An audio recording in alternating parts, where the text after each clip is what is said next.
والمساكين وقولوا للناس حسنا وأقيموا الصلاة وآتوا الزكاة ثم توليتم إلا قليلا منكم وأنتم معرضون صدق اللہ العظیم۔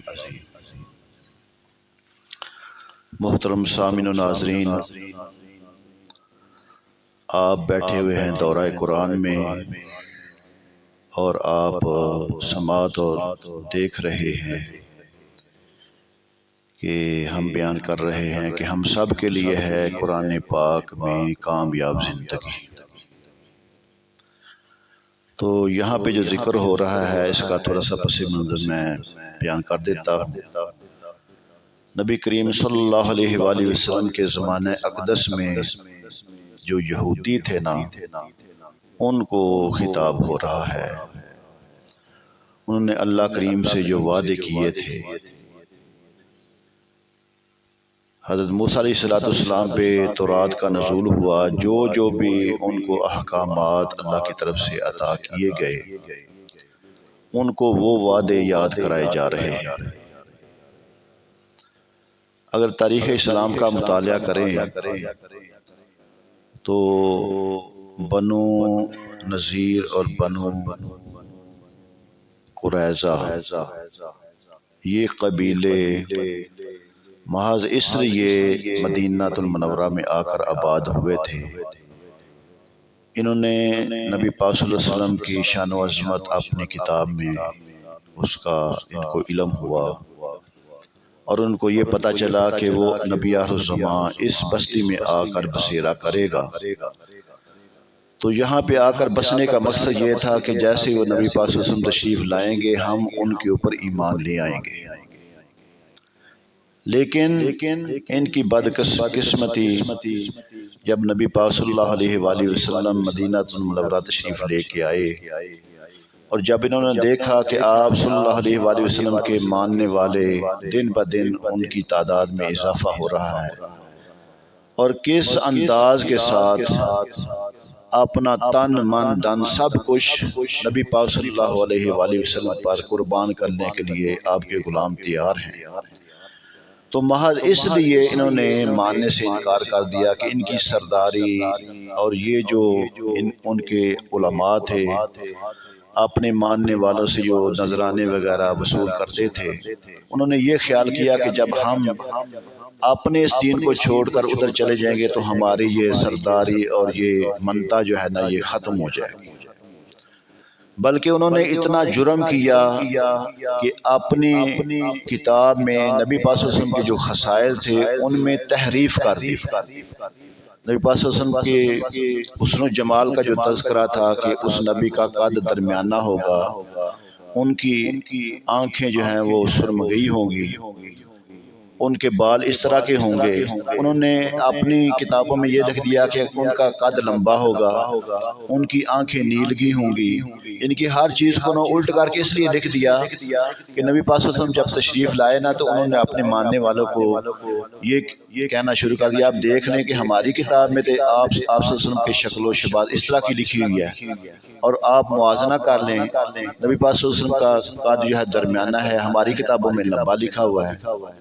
تو اس طرح کی آگے جو انہوں نے اللہ کریم سے وعدے کیے نا اس کا آگے یہ ذکر ہو رہا ہے۔ فرمایا وَإِذْ أَخَذْنَا مِيثَاقَ بَنِي إِسْرَائِيلَ، اور یاد کرو جب ہم نے بنی اسرائیل سے پختہ وعدہ لیا، انہوں نے ہم سے پختہ عہد کیا، لَا تَعْبُدُونَ إِلَّا اللَّهَ، کہ نہ اللہ کے سوا کسی کی عبادت کرو۔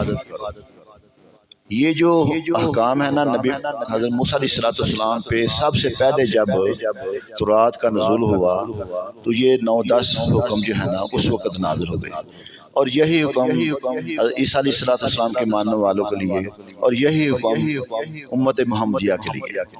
سب سے پہلا حکم کیا ہے کہ اللہ کے سوا کسی کی عبادت نہ کرنا، اس کے ساتھ کسی کو شریک نہ ٹھہرانا۔ وَبِالْوَالِدَيْنِ إِحْسَانًا، اور اپنے والدین کے ساتھ احسان کرنا، حسن سلوک اختیار کرنا۔ اب یہ اتنی یہاں تک بات نہیں ہے کہ اس طرح تمہارے ساتھ والدین نے مہربانی کی ہے نا، انہوں نے تمہیں چھوٹے جب تم تھے انہوں نے تمہیں خوراک عطا فرمائی، تمہیں پالا پوسا، اور اس طرح جب وہ بوڑھے ہو گئے ہیں تم ان کو خوراک عطا فرماؤ، ان کو لباس عطا فرماؤ، یہ تو اس کا بدلہ ہو گیا نا۔ یہاں تک بات ختم نہیں ہو رہی، فرمایا ان کے ساتھ حسن سلوک اختیار کرو، احسان کرو اپنے والدین کے ساتھ۔ اس سے بڑھ کر بلکہ اگر آپ حدیث مبارکہ کا مطالعہ کریں تو مجھے یاد پڑتا ہے کہ نبی پاک صلی اللہ علیہ وآلہ وسلم نے فرمایا کہ جب تم اپنے والدین سے حسن سلوک کرنے کے لیے ایک قدم اٹھاؤ گے، اللہ پاک 100 نیکیاں ہر قدم کے بدلے عطا فرمائے گا، 100 گناہ مٹا دے گا، 100 درجے تمہارے بلند فرما دے گا۔ اور یہ بھی حدیث مبارکہ ہے کہ جب تم اپنے والدین کو خوشی کے ساتھ مسکرا کر ان کے چہرے کو طرف دیکھو گے، اللہ پاک تمہیں مقبول حج کا ثواب عطا فرمائے گا۔ جب نبی پاک صلی اللہ علیہ وسلم نے یہ بیان کیا نا تو ایک صحابی نے سوال کر دیا، یا رسول اللہ اگر کوئی 100 مرتبہ دیکھے تو نبی پاک صلی اللہ علیہ وسلم نے فرمایا اللہ کی عطاؤں میں کمی نہیں ہے، اتنا مقام ہے۔ اب دیکھیں نا، ہم جو بھی اعمال کرتے ہیں نا، نماز پڑھتے ہیں، زکوٰۃ دیتے ہیں، قرآن پاک کی تلاوت کرتے ہیں تاکہ اللہ پاک ہمیں جنت عطا فرمائے۔ اور کریم آقا علیہ السلام نے ہمیں بتایا کہ جنت تمہارے ماں کے قدموں کے نیچے ہے، اور باب جنت کا دروازہ ہے، یعنی کہ تمہارے والدین تمہارے لیے اتنے اہم ہیں۔ اب یہاں پہ میں یہ بھی کہنا ضروری سمجھتا ہوں کہ یہ سمجھ لیں کہ اگر تمہارے والدین تم پہ راضی تو تمہارا خدا اور رسول بھی تم پہ راضی، اگر والدین ناراض ہیں تو اللہ بھی تم پہ ناراض ہے۔ اس لیے تمہارا سب سے پہلا دروازہ اللہ کی عبادت کے بعد جو حکم دیا جا رہا ہے نا، وہ والدین کے ساتھ حسن سلوک، والدین کی تابع داری، بلکہ سب سے پہلے تمہارے جو ہے نا پیر و مرشد وہ تمہارے والدین ہیں۔ تو والدین کے ساتھ حسن سلوک اختیار کرنے کا اللہ نے اپنی عبادت کے بعد ہمیں بھی جب خطاب ہوا نا تو اپنی عبادت کے بعد اللہ پاک نے والدین کے ساتھ حسن سلوک اختیار کرنے کا حکم ارشاد فرمایا، وبالوالدین احسانا اللہ تعبدوا الا ایاہ وبالوالدین احسانا۔ بلکہ بخاری شریف کی حدیث مبارکہ ہے کہ وہ 3 آدمی سفر کر رہے تھے تو اچانک وہ طوفان آ گیا، وہ غار میں چلے گئے، اس غار کے اوپر ایک بہت بڑا پتھر آ گیا۔ اب کیا ہوا، وہ اپنے اپنے نیکیاں گنوانے لگے، تو ان میں سے ایک نے یہ کہا کہ یا اللہ تجھے پتہ ہے کہ میں اپنے والدین کی خدمت کرتا ہوں، اگر یہ نیکی تجھے قبول ہے تو یا اللہ ہماری اس سے خلاصی عطا فرما دے، ہمیں اس عذاب سے نجات عطا فرما دے۔ جب انہوں نے یہ نیکی اللہ کی بارگاہ میں پیش کی تو وہ پتھر جو تھا نا وہ غار سے ایک طرف لڑک گیا، اللہ پاک نے ان پہ کرم فرما دیا۔ تو اس لیے اللہ کی عبادت کے بعد والدین کے ساتھ حسن سلوک کا اللہ پاک حکم ارشاد فرمایا، بلکہ حقوق العباد میں سب سے پہلا حق جو ہے وہ والدین کے ساتھ حسن سلوک اختیار کرنا۔ اب یہ نہیں ہے کہ تم اپنے والدین کو ناراض کر کے اب میں جی پیروں کے پاس جا رہا ہوں، تمہارے پیر سب سے پہلے تمہارے گھر میں موجود ہیں، اگر وہ راضی نہیں ہے تو وہ پیر تمہارا کچھ نہیں کر سکتا۔ آگے فرمایا وَذِي الْقُرْبَى، اور قریبی جو تمہارے ہیں نا وہ بھی تمہارے حسن سلوک کے حقدار ہیں، سب سے پہلے والدین اور اس کے بعد قریبی رشتہ دار، والیتامی، اور اس کے بعد جو ہے نا حقوق العباد میں سے جو یتیم ہیں جن کے والد ان کے سر کے اوپر نہیں ہے۔ اب اس کے متعلق حدیث مبارکہ میں آتا ہے کہ جب تم کسی یتیم کے ساتھ حسن سلوک کرو گے نا، شفقت سے اس کے سر پہ ہاتھ رکھو گے تو ہاتھ کے نیچے جتنے بال آئیں گے اللہ پاک ہر بال کے بدلے تمہیں نیکیاں عطا فرما دے گا۔ والمساکین، اس کے بعد مساکین، وقولوا للناس حسنا، اور فرمایا لوگوں کے ساتھ اچھی بات کرو۔ اس کی میں آگے وضاحت کرتا ہوں۔ وَأَقِیمُوا الصَّلَاةَ وَآتُوا الزَّکَاةَ، نماز قائم کرو، زکوٰۃ ادا کرو۔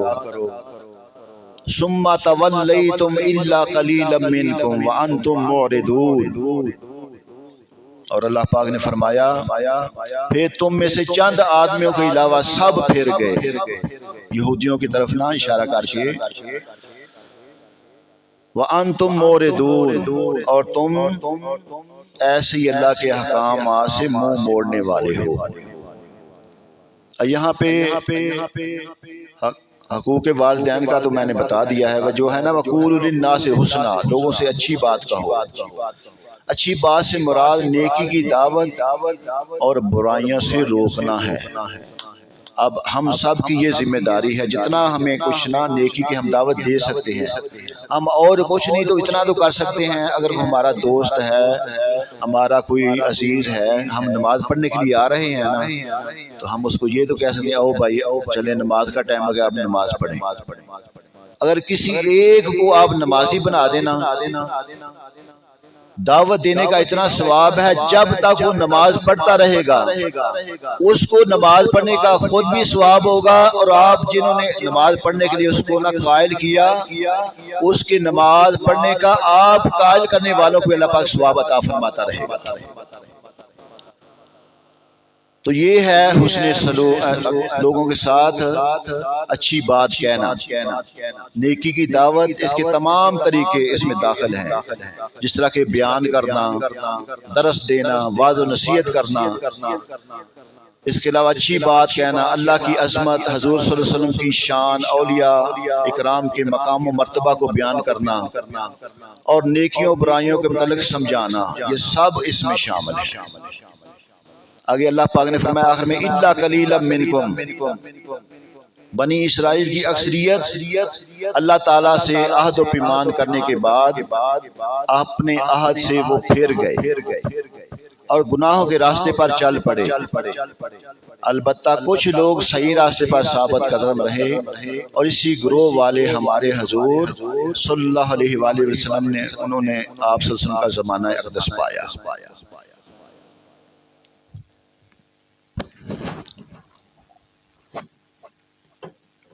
آگے فرمایا وَإِذْ أَخَذْنَا مِيثَاقَكُمْ لَا تَسْفِكُونَ دِمَاءَكُمْ وَلَا تُخْرِجُونَ أَنفُسَكُمْ مِنْ دِيَارِكُمْ ثُمَّ أَقْرَرْتُمْ وَأَنْتُمْ تَشْهَدُونَ۔ اب یہ توجہ طلب ہے، تھوڑا سا مشکل ہے۔ اب فرمایا وَإِذْ أَخَذْنَا مِيثَاقَكُمْ، اور یاد کرو جب ہم نے تم سے عہد لیا، کس چیز کا؟ لا تسفکون دماءکم، کہ آپس میں کسی کا خون نہ بہانا، ولا تخرجون انفسکم من دیارکم، اور اپنے لوگوں کو اپنی بستیوں سے نہ نکالنا۔ ثم اقررتم، پھر تم نے اقرار بھی کر لیا، وانتم تشہدون، اور تم خود اس کے گواہ بھی ہو۔ یعنی اے یہودیو، وقت اس کو یاد کرو جب ہم نے تمہارے آباء و اجداد سے تورات میں یہ عہد لیا کہ تم آپس میں کسی کا خون نہیں بہاؤ گے، اپنے لوگوں کو اپنی بستیوں سے نہیں نکالو گے۔ پھر انہوں نے تم نے اقرار بھی کر لیا۔ اب جو نبی صلی اللہ علیہ وسلم کے زمانے اقدس کے یہودی تھے نا، ان کے یہ آباء و اجداد، جس طرح ہمیں کوئی نہ آج عیسائی کہے کہ تمہارے نبی کو ایسا حکم دیا گیا ہے، تمہیں تو ایسا کرنے کا تمہاری شریعت میں یہ حکم ہے، تم عہد لیا کہ تم آپس میں کسی کا خون نہ بہانا، اپنے لوگوں کو اپنی بستیوں سے نہ نکالنا، اور انہوں نے اس عہد کا اقرار بھی کر لیا۔ تم خود بھی اپنے آباء و اجداد کے اقرار کے خود گواہ ہو، تمہارے سامنے تمہاری یہ کتاب موجود ہے تورات، تم نے پڑھ بھی لیا ہے۔ اب جو عہد انہوں نے توڑے نا، اس کا اللہ پاک ذکر کر رہا ہے، کیا کیا تم نے کیا. فرمایا ثم انتم ہؤلاء تقتلون انفسکم. اب یہ پوری جو ہے نا میں آیت آخر تک پڑھ کے پھر اس کا آپ کو ترجمہ سمجھائے گا. فرمایا ثم انتم ہؤلاء تقتلون انفسکم، پھر یہ کہ تم نے اپنوں کو قتل کرنے لگے. تقتلون انفسکم، حالانکہ اللہ پاک نے تمہیں اپنے کو قتل کرنے سے منع کیا تھا. اب تم جو عہد توڑ رہے ہو کیا ہے؟ ثم انتم ہؤلاء تقتلون انفسکم، پھر یہ جو تم ہو اپنوں کو قتل کرنے لگے. وَتُخْرِجُونَ فَرِيقًا مِّنْكُم مِّن دِيَارِهِمْ، اور اپنے میں ایک گروہ کو ان کے وطن سے نکالتے ہو.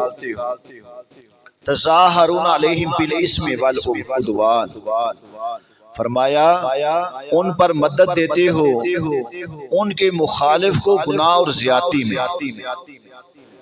وَإِن يَأْتُوكُمْ أُسَارَىٰ تُفَادُوهُمْ وَهُوَ مُحَرَّمٌ عَلَيْكُمْ إِخْرَاجُهُمْ، اور اگر وہ قیدی ہو کر تمہارے پاس آئیں تو بدلہ دے کر ان کو چھڑا بھی لیتے ہو.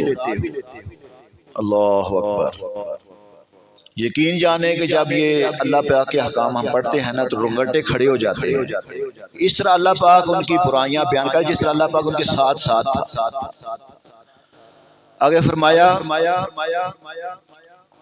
اَفَتُؤْمِنُونَ بِبَعْضِ الْكِتَابِ وَتَكْفُرُونَ بِبَعْضٍ، کچھ کتاب کو تم مانتے ہو اور کچھ کا تم انکار کر لیتے. کچھ جو اللہ پاک نے تمہیں حکم دیے ہیں نا ان کو تو تم مان لیتے ہو اور کچھ کا تم انکار کر رہے ہو.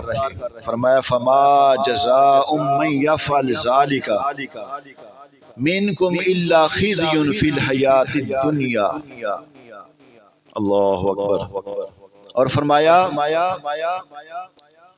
اور جو تم میں ایسا کرے اس کا بدلہ کیا ہے مگر یہ کہ دنیا میں رسوا ہوا اور قیامت میں سخت تر عذاب کی طرف پھیرے جائیں گے.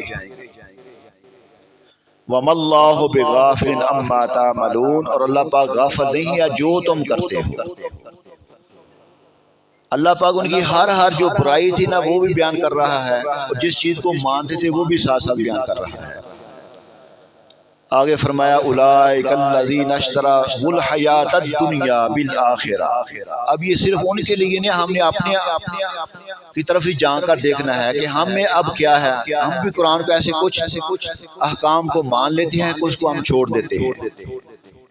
وہ میں آگے بیان کرتا ہوں. فرمایا اولئک الذین اشتروا الحیاۃ الدنیا، انہوں نے دنیاوی زندگی کو خرید لیا بالآخرہ، آخرت کے بدلے میں. فلا یخفف عنہم العذاب، اور ان پر عذاب کم نہیں کیا جائے گا. جو ایسا کر رہے ہیں نا، کچھ کتاب کو تو مار رہے ہیں، کچھ کو نہیں مار رہے، کچھ کو مار رہے ہیں، اب ان کے اوپر عذاب کم نہیں کیا جائے گا. ولا هم ينصرون، اور نہ ہی ان کی مدد کی جائے گی. اب یہ پوری جو ہے نا آیت پاک، اس کا تشریح میں کہ حضور اکرم صلی اللہ علیہ وآلہ وسلم کے زمانہ میں نہ موجود یہودیوں کے عجیب و غریب طرز عمل کو بیان کیا جا رہا ہے. اس کا پس منظر یہ ہے کہ تورات میں بنی اسرائیل کو نہ 3 حکم دیے گئے تھے. کیا ایک تو ایک دوسرے کو قتل نہ کرنا، ایک دوسرے کو جلا وطن نہ کرنا. اگر اپنی قوم کے کسی فرد یا عورت کو اس حال میں پائیں غلامی کی حالت میں یا قیدی کی حالت میں تو اس کو فدیہ دے کر چھڑائیں. تیسرا یہ حکم تھا. اور یہ جو ہے نا عہد نسل در نسل چلتا آ رہا تھا، یہاں تک کہ مدینہ منورہ کے گرد و نواح میں آباد یہودیوں کے 2 قبائل بنو قریظہ اور بنی نذیر، ان کی طرف اشارہ ہے. اس وقت مدینہ شریف میں مشرکوں کے 2 قبیلے تھے. کون سے؟ اوس اور خزرج. اب توجہ فرمانا، بات سمجھ آ جائے گی. بنی قریظہ جو تھا نا اوس قبیلے کا یہ دوست تھا، اور بنی نذیر خزرج قبیلے کا یہ دوست تھا. آپس میں ان کے تعلقات تھے، اور ہر قبیلہ نے اپنے حلیف کے ساتھ یہ قسم اٹھا رکھی تھی کہ اگر ہم میں سے کسی پر کوئی حملہ آور ہو تو دوسرا اس کی مدد کرے گا۔ جب اوس اور خزرج کے درمیان جنگ ہوتی تو بنو قریظہ اوس کی اور بنو نذیر خزرج کی مدد کے لیے آتے اور اپنے حلیف کے ساتھ ہو کر آپس میں ایک دوسرے پر تلوار چلاتے اور بنی قریظہ بنی نذیر کو اور بنی قریظہ کو قتل کرتے، ان کے گھر ویران کر دیتے اور انہیں ان کی رہائش گاہوں سے نکال دیتے۔ لیکن جب ان کی قوم کے لوگوں کو ان کے حلیف قید کر لیتے تو ان کو مال دے کر فدیہ دے کر چھڑا بھی لیتے۔ اب اس کی طرف اشارہ کیا جا رہا ہے کہ تورات میں تو تمہیں منع کیا گیا تھا کہ ایک دوسرے کو قتل نہ کرنا، اب تم ایک طرف تو قتل بھی کر رہے ہو، ان کی بستیوں سے ان کو نکال بھی رہے ہو۔ اور جب عجیب بات یہ تھی کہ جب ان کے جو قبیلے والے قید ہو کر آتے نا تو پھر پیسے دے کر ان کو چھڑا بھی لیتے۔ جب ان کو پوچھا جاتا ہے یہ تمہاری دو رنگی چال کیسی ہے تو وہ کہتے ہیں ہمیں تورات میں حکم ہے۔ تو انہیں پھر بتایا تھا تورات میں تمہیں یہ بھی حکم ہے کہ دوسرے کو قتل نہ کرو، ان کی بستیوں سے نہ نکالو۔ تو یہ کیا بات ہوئی، کچھ کتاب کو تم مان لیتے ہو اور کچھ کو تم چھوڑ رہے ہو۔ اور ایسے مسلمان ہم بھی آج ہمارا طریقہ بھی یہی ہے کہ کچھ قرآن پاک کے احکامات کو ہم مان رہے ہیں اور کچھ کو پس پش ڈال رہے ہیں۔ اب دیکھ لیں ہمارا ماحول، آج کل ہماری بیٹیاں، حالانکہ سورہ نورہ پڑھ کے دیکھیں تو پردے کا ہر عورت کو حکم ہے، یہاں تک کہ بڑی چادریں اپنے اوپر اوڑھیں، جلابیبہن، اپنی نگاہوں کو پست رکھیں۔ آج ہمارا یہ پاکستان اسلام کے نام پہ ہم نے حاصل کیا ہے، اور آج پاکستان کی یونیورسٹیوں میں، کالجز میں اور عام بڑے شہروں میں آپ جا کر دیکھیں گے تو وہاں پہ یہ تصور ہی نہ ختم ہو گیا ہے۔ بچیاں آگے تو چھوٹا سا وہ دوپٹہ سا لیتی تھیں، اب وہ بھی ختم ہو گیا ہے۔ بڑی چادریں لینے کی بجائے اب گلے میں جو پٹکا ڈالتی نا بیٹیاں، اب وہ بھی ہم نے ترک کر دیا۔ تو اس کی طرف اشارہ ہے مسلمانوں کو بھی کہ کتاب کا کچھ حصہ تو تم مانتے ہو اور کچھ کو تم پس پش ڈال رہے ہو۔ اور فرمایا خزی فی الحیات الدنیا، بنی اسرائیل کی دنیا میں تو یہ رسوائی ہوئی کہ جب بنی نذیر اور بنی قریظہ یہ قبیلے تھے نا، ان کو نکال دیا گیا نا تو یہ بھی دنیا میں رسوا ہو گئے۔ آگے آخر میں فرمایا وَمَا اللَّهُ بِغَافِلٍ، اور اللہ غافل نہیں ہے۔ اس طرح کی آیات جن میں یہ مفہوم ہو کہ اللہ تعالیٰ تمہارے اعمال سے غافل نہیں، ان میں نافرمانوں کے لیے شدید وعید ہوتی ہے کہ اللہ تعالیٰ تمہارے افعال سے بے خبر نہیں، تمہاری نافرمانیوں پر شدید عذاب دے گا۔ اور یوں ہی ایسی آیات میں مومنین و صالحین کے لیے خوشخبری ہوتی ہے، انہیں اعمال حسنہ کی بہترین جزا ملے گی۔